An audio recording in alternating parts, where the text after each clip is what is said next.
Ada yang baru sebulan sudah terbentuk lagi. Nah, itu salah satu penyebabnya kekentalan air ludah. Dia akan bisa mempengaruhi penyakit pada tubuh ya. Jadi dia bisa lewat aliran pembuluh darah, bisa ke jantungnya, bisa ke pankreasnya, bisa ke ginjal, bisa ke saluran pernafasan. Nah, itu akan menyebabkan penyakit-penyakit sistemik. Jadi Pagi Tribuners, kembali lagi dengan saya Ignatia, jurnalis Tribun Jatim Network. Pagi ini kita akan kembali ngopi bareng. Nah, ngopi bareng ini ngopi bareng yang asik. Ngopi asik atau kita biasa sebut dengan ngobrol pagi asik. Nah, pagi hari ini kita bakal ngobrol soal kesehatan kembali dan saya tentu saja akan membicarakan informasi kesehatan ini dengan Rumah Sakit Premier Surabaya. Di depan saya sudah ada dokter cantik, ada dokter Gigi Retno Wulandari, SPP Rio. Halo dokter. Halo, selamat pagi. Selamat pagi juga dokter. Dokter, ini gimana kabarnya dokter? Alhamdulillah baik. Nah, sobat Tribuners, dokter Retno Wulandari ini itu adalah lulusan dari UNER tahun 1998 ketika mengambil dokter umum giginya ya dok ya. Kemudian spesialisnya di periodontia. Nah, saya suka salah dok, mohon maaf ya dok ya. Di spesialis periodontia di tahun 2011. Nah, seperti spesialisnya nih, dokter gigi Retno ini, kita akan membahas soal yang disebut karang gigi. Nah, dok, ini pagi ini kita mau bahas apa sih sebenarnya itu karang gigi dan tanda-tandanya tuh seperti apa sih yang kita bisa lihat sebagai orang awam begitu kira-kira. Ya, gini ya Mbak, karang gigi ini terbentuk itu akibat penumpukan dari sisa-sisa makanan yang lama tidak dibersihkan. Nah, sisa-sisa makanan ini kan mengandung kuman. Nah, akhirnya dia akan membentuk plak. Plak ini seperti lapisan atau biofilm yang menempel pada gigi. Nah, lama-lama plak ini akan menumpuk akan terbentuk karang gigi. Nah, karang gigi ini kalau tidak dibersihkan dia akan menyebabkan radang gusi. Radang gusi di sini ciri-cirinya gusi akan kemerahan, mudah berdarah gitu. Kalau radang gusi ini yang sering disebut gingivitis ya. Oh, gingivitis. Jadi kalau gingivitis ini tidak dirawat, lama-lama dia akan menyebabkan infeksi pada jaringan penyangga gigi. Di sini kan ada jaringan penyangga gigi itu ada tulang, ada gusi, ada tulang yang menyangga gigi. Nah, kalau sudah terjadi infeksi atau keradangan yang pada jaringan penyangga gigi, ini sering disebut periodontitis. Ini akan menyebabkan gigi akan mudah goyang, yang akhirnya akan tanggal dengan sendirinya. Oke, berarti karang gigi sendiri itu sebenarnya lapisan di antara gigi kita ya dok ya? Iya, di permukaan gigi. Permukaan gigi. Kalau misalnya kita sebagai orang awam biasa, kita nggak seberapa kelihatan ya dok ya sebenarnya. Iya. Kalau misalnya nih katakanlah saya ya dok yang melihat gigi dokter gitu misalnya, nggak bisa ya dok ya kayak tanpa ngelihat dari dalam gitu. Kalau baru plak itu belum tampak sebenarnya karena dia hanya berupa lapisan gitu ya. Tapi kalau dia sudah menumpuk, sudah terbentuk karang gigi, itu baru kelihatan putih-putih di sekitar permukaan gigi. Iya, dan tiap orang ini beda-beda terbentuknya karang gigi. Itu tergantung kebersihan rongga mulut, terus tergantung sama pH saliva. Jadi kekentalan air ludah. Masing-masing orang kan berbeda. Jadi ada yang orang itu setahun dia nggak pernah membersihkan karang gigi, itu nggak ada karang giginya. Ada yang baru sebulan sudah terbentuk lagi. Nah, itu salah satu penyebabnya kekentalan air ludah, pH saliva itu. Jadi pH-nya yang gampang terbentuk karang gigi itu yang bersifat basah. Jadi di atas 7 pH-nya. Nah, ini biasanya dia gampang terbentuk karang gigi. Tapi kalau pH seseorang itu asam, itu akan menyebabkan giginya karies. Nah, makanya kita harus menetralkan pH itu dengan cara menggosok gigi. Jadi tetap kuncinya gosok gigi ya? Iya, itu perawatan awal itu harus gosok gigi yang bisa dikerjakan sendiri di rumah kan. Gitu. Paling enggak kita habis makan maksimal 1 jam sudah harus gosok gigi. Nah, gitu. Mungkin ini dok, ada juga saya pernah dengar tuh teori yang mengatakan tuh begini, ketika kita sering menggosok gigi itu nanti emailnya juga cepat hilang begitu. Apakah itu benar dok atau bagaimana? Enggak sih mbak. Untuk mencegah karang gigi tadi itu loh dok, kan harus berarti kan sejam sekali misalnya saya makan katakanlah jam 12 siang, kemudian saya akan gosok gigi sekitar jam 1:30 gitu ya dok ya. Itu nggak masalah ya, ketika sore saya mau mandi saya gosok gigi lagi? Iya nggak apa-apa. Yang penting yang utama gini, gosok gigi itu harus setelah makan. Jadi misalnya kita pagi hari itu sebaiknya kita sarapan dulu, baru kita mandi, gosok gigi, baru berangkat kerja. Jadi kita kerja atau sekolah dalam keadaan rongga mulutnya bersih. Sama mau tidur, malam hari mau tidur, itu paling utama gosok gigi. Selebihnya itu kalau mau 3 kali habis makan kita gosok gigi ya nggak apa-apa, bagus. Kalau di kantor kita bawa sikat gigi itu bisa, atau kalau kita malas ribet ya paling nggak habis makan kita kumur-kumur. Dikumurin supaya sisa-sisa makanan itu nggak banyak nempel di rongga mulut, di gigi. Itu kalau untuk kumur-kumur dok, hanya dengan air saja itu sudah bisa terbantu, ataukah mesti memakai cairan-cairan yang dijual di supermarket dok? Kalau di kantor paling nggak sehari itu penggunaan bisa dibantu dengan penggunaan obat kumur, paling nggak malam hari. Jadi setelah kita gosok gigi bersih, kita kasih obat kumur. Cukup sekali itu aja sehari, nggak perlu pagi pakai obat kumur, siang lagi nggak perlu. Oke, baik. Nah, ini karena begini Dokter Retno. Jadi mungkin sobat Tribuners yang di rumah juga ini sekarang yang lagi pada nonton kita itu juga kan nggak banyak tahu seperti apa sih karang gigi itu. Kalau misalnya saya merasa kayaknya saya gini-giniin mulut nggak ada kenapa-napa gitu kan, berarti artinya saya nggak usah ke dokter gigi. Sebaiknya tidak seperti itu ya dok ya? Tidak. Nah itu apa dok yang harus kita concern ketika kayaknya aku harus periksa nih gitu, apa tanda-tandanya dok di dalam gigi kita? Biasanya kan kita nggak bisa merasakan ya, makanya dianjurkan untuk periksa ke dokter gigi 6 bulan sekali. Berkala ya dok? Iya berkala, karena karang gigi itu juga jadi dengan pemeriksaan berkala itu kita tahu ada gigi yang lobang,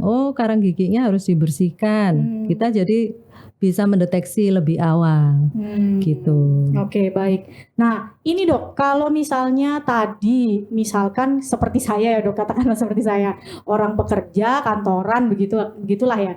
Terus saya ini kayaknya nggak ada waktu gitu kan, sehingga membuat saya tuh nanti aja lah aku untuk periksa ke dokter gigi dan segala macam gitu dok. Dampaknya ada dok yang paling parah nih apa sih kalau misalnya kita tuh mengabaikan gitulah katakanlah? Ya itu tadi terjadi radang gusi, terus terjadi gigi goyang. Nggak, kalau sudah gigi goyang itu perawatannya akan lebih kompleks.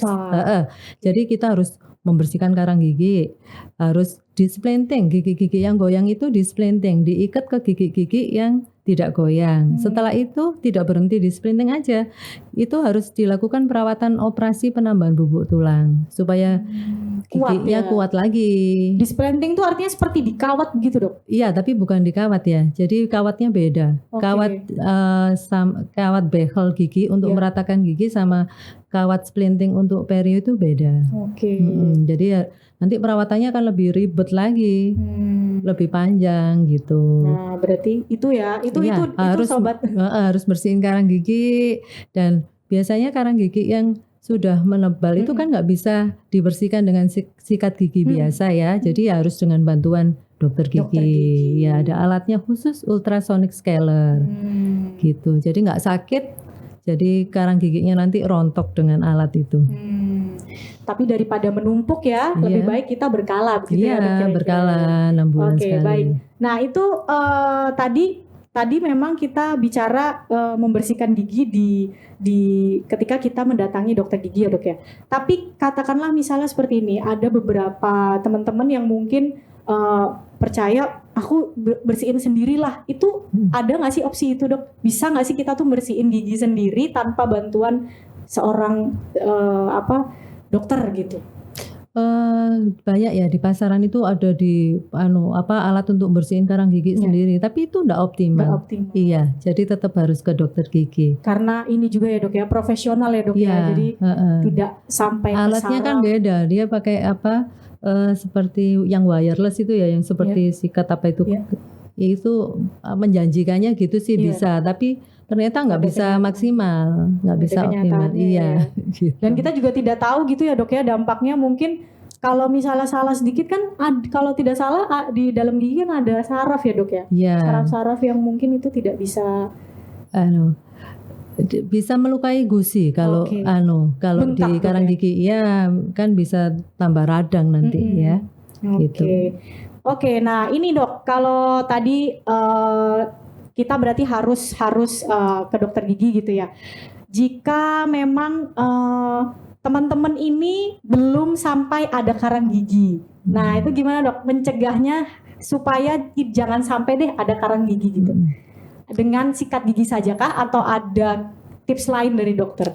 Dengan sikat gigi cukup, tapi karena itu tadi masing-masing orang kan berbeda kekentalan air ludahnya itu. Jadi ada yang rajin gosok gigi tapi dia banyak karang giginya ada. Makanya harus dengan bantuan ke dokter gigi.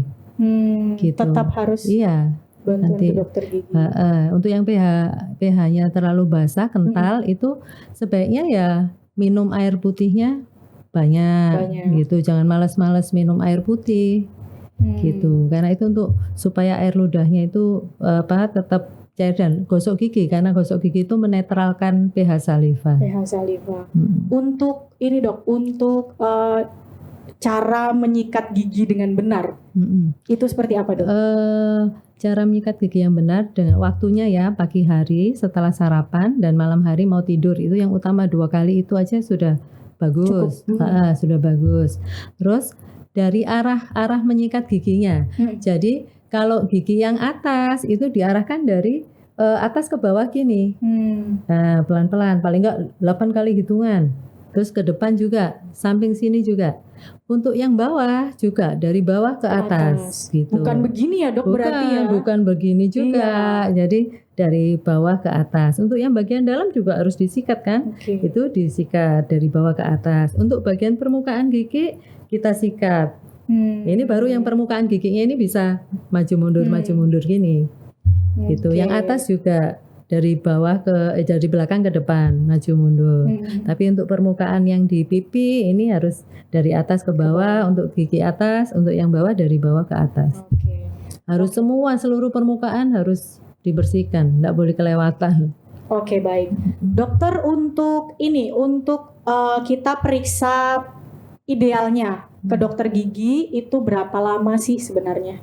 6 bulan sekali. 6 bulan cukup, sekali ya. Kalau misalnya parah mungkin harus segera ya dok ya. Segera ini yang dengan pH saliva yang basah, yang air liurnya kental, dia 1 bulan sudah terbentuk karang gigi. Itu dia harus ke dokter gigi untuk membersihkan.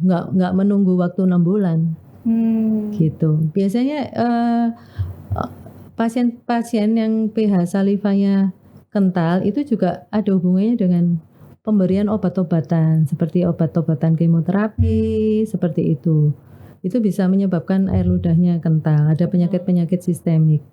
Itu juga. Berarti dari asupan obat juga berpengaruh ya? Iya, berpengaruh. Berarti untuk sobat Tribuners yang mungkin sekarang sedang menjalani penyembuhan juga ya dok ya, pengobatan, itu mungkin harus memeriksakan juga. Iya, karena obat-obat itu mempengaruhi kekentalan. Jadi mulutnya kan jadi kering. Ada penyakit-penyakit tertentu yang mulutnya kering, manifestasinya begitu. Nah itu dok, tadi menarik ini soal bagaimana cara kita tuh tahu ini saliva kita kental atau tidak, itu dok.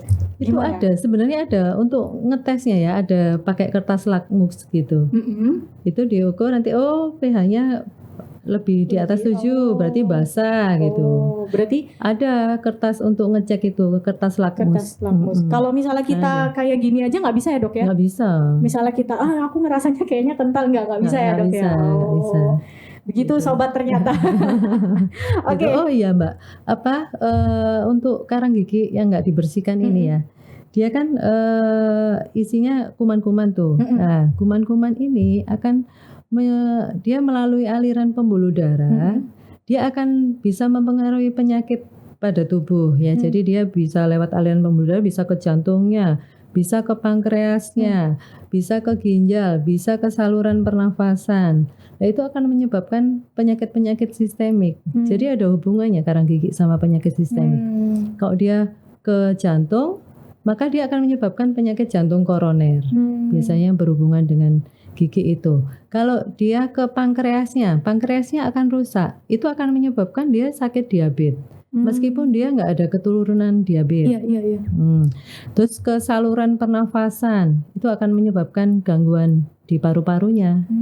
Gitu. Dan untuk ibu hamil, ini juga akan bisa menyebabkan keguguran atau berat bayi rendah. Berat bayi lahir rendah, ya itu akan mempengaruhi bayi lahir prematur. Jadi untuk ibu-ibu hamil pun harus rutin untuk membersihkan karang gigi, meskipun dia hamil ya. Jadi biasanya periksa ke dokter gigi itu untuk ibu hamil trimester kedua, trimester kedua sudah aman. Jadi di situ mau dilakukan perawatan gigi, menambal gigi, pencabutan gigi atau pembersihan karang gigi itu aman di trimester kedua itu. Oke, baik. Jadi jangan takut periksa karena hamil.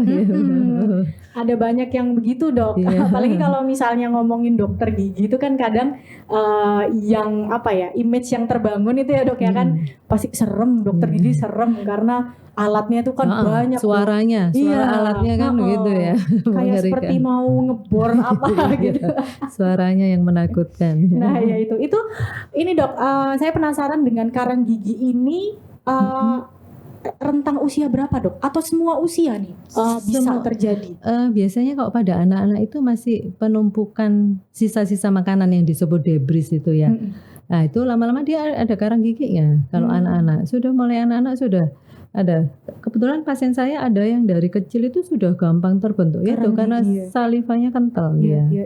Gitu. Jadi giginya gampang coklat-coklat, stain ya.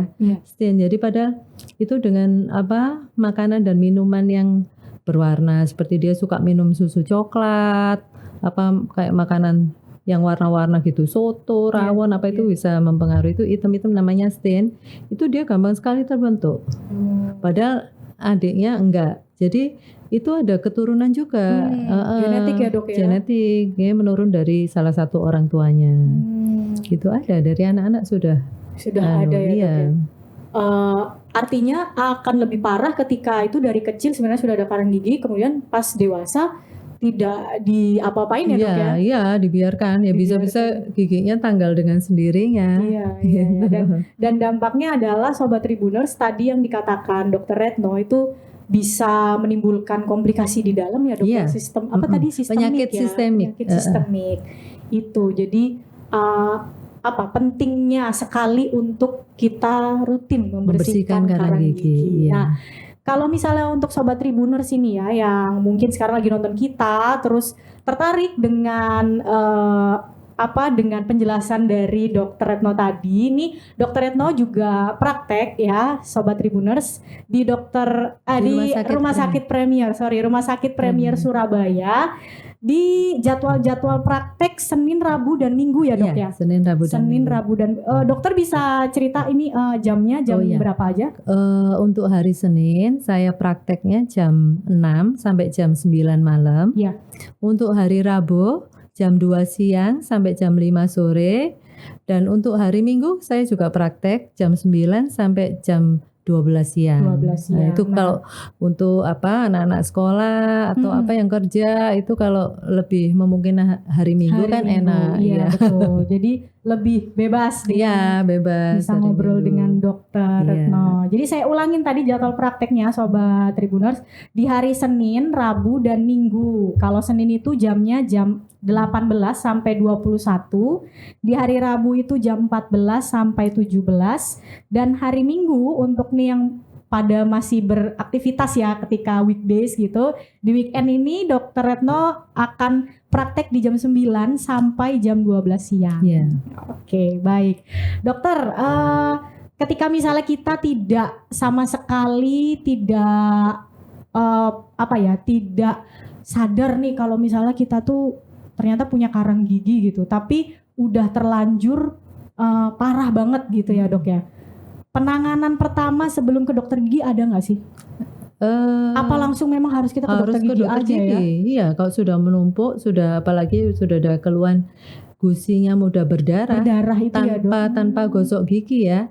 Tanpa gosok gigi dia diam-diam gini berdarah gusinya. Itu sudah terjadi keradangan di jaringan penyangga giginya. Nah, itu sudah tahap lanjut, harus ke dokter gigi. Oke. Gitu. Ketika gini Dok, ada orang-orang yang dia sadar dia punya tadi salivanya kental, ya. Berarti kan tadi terbentuk karang giginya lebih rentan ya Dok ya. Nah itu ada nggak sih pencegahan makanan-makanan tertentu yang bisa mengurangi lah karang gigi? Makanan tertentu nggak ada ya, banyak makan sayur, buah, serat ya Dok ya, iya. sayur. Banyak makan sayur, buah, minum air putih yang banyak. Ketika misalnya ini kan gini Dok ya, soalnya ada beberapa orang yang dia juga punya gangguan lambung ya Dok ya. Misalnya seperti itu, ada gangguan lambung, dia susah kesulitan makan buah dan sayur gitu, tapi dia juga punya karang gigi. Seperti apa Dok? Biasanya ada hubungannya itu memang gitu. Penyakit gastritis sama karang gigi itu ada hubungannya. Nah, kan dia juga menyebabkan bau mulut, gastritis itu. Ya kan dia harus makan buah dan sayur yang tidak merangsang asam lambung. Betul. Gitu. Jadi misalnya kayak jeruk kan merangsang asam lambung. Ya makan yang buah pepaya gitu yang semangka begitu ya Dok ya. Oke, ini soalnya salah satu ini informasi juga buat saya Dok. Iya, sayuran juga gitu. Jangan yang kayak kubis, itu betul. Kan itu merangsang asam lambung. Iya. Gitu. Kebetulan saya ada asam lambung Dok. Saya ada asam lambung. Kebingungan kalau misalnya ada karang gigi juga, tapi ada asam lambung juga, seperti apa gitu kan supaya tidak. Ya, makan buah dan sayur yang tidak meningkatkan asam lambung. Tapi berarti buah dan sayur apapun itu sangat membantu ya Dok ya? Sangat membantu. Sama minum air putih yang banyak. Itu teman-teman yang paling paling penting. Yang paling penting. Oke, baik Dokter Retno. Jadi kalau misalnya boleh saya simpulkan dokter ya. Mohon izin saya simpulkan ini. Jadi Sobat Tribuners, untuk karang gigi itu memang terbentuk dari sisa-sisa makanan ya. Ketika kita tidak menggosok gigi, minimal sejam setelah makan itu akan menumpuk, dan tidak ada rentang usia sebenarnya ya Dok ya. Tidak ada rentang usia, dan ini semua bisa terjadi di usia manapun. Nah, untuk Sobat Tribuners yang memang sudah sadar kalau sudah punya karang gigi, ini bisa langsung periksa di Rumah Sakit Premier bersama Dokter Retno. Oh iya, untuk Sobat Tribuners nih, mumpung ada promo 17-an. Promo Agustusan.